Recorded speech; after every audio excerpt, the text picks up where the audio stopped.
Forget the monsters for a second. What if Fromville is just a century-old machine suffering from a massive system failure?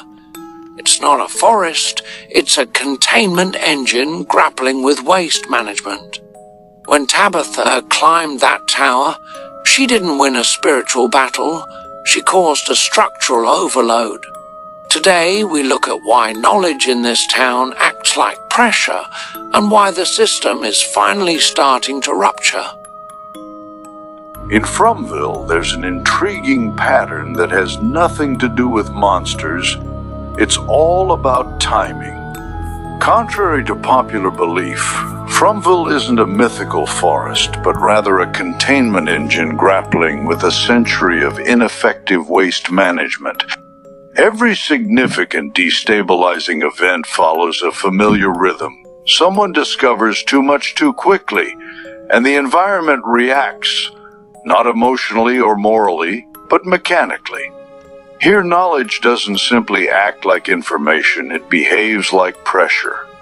When understanding builds gradually, the town remains tense yet stable.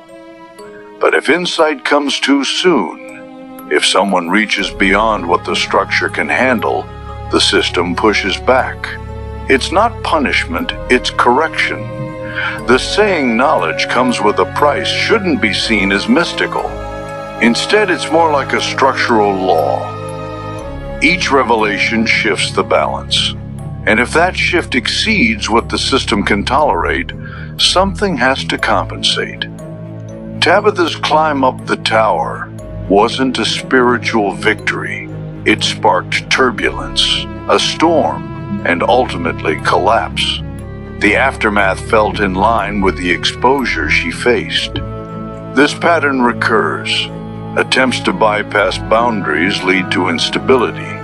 Dig too deep, venture too far, or cross thresholds completely, and the system reacts. Not when someone merely observes from the edge, but when they take that leap. This distinction is vital. Fromville operates on boundary mechanics. It welcomes observation but resists intrusion. This is where the earlier myths need a bit of refinement. The environment functions like a closed containment system, striving to maintain internal balance. In this context, hope isn't nourishment, it's volatility. Hope fuels action, which drives discovery, putting stress on the structure. When residents rush towards structural truths, destabilization ensues, not because the system is malicious, but because systems naturally resist sudden imbalances. The man in yellow doesn't have to be a cosmic judge. He might act more like a regulator, an interface bound by the same constraints as everyone else. He talks about cost because imbalance invariably leads to compensation, not spiritual debt, but structural correction. The blueprint serves as the foundational code connecting the 7 children and 12 parents, not as a prophecy, but as a structural framework. If the system were functioning optimally, these cycles would be long and stable. However, the windows for synchronization are getting shorter. The period from 1978 to 2022 marks a significant collapse in that interval. This containment framework means that those who catch glimpses of it can experience overload, not because the knowledge is cursed, but because partial understanding destabilizes faster than a fully integrated one. Timing is everything. If knowledge emerges too early, the system destabilizes. If it appears too late, stagnation deepens. There seems to be a very narrow window of tolerance between compression and collapse. As the ice melts, the system appears less stable, not more. Melting indicates the release of stored imbalance.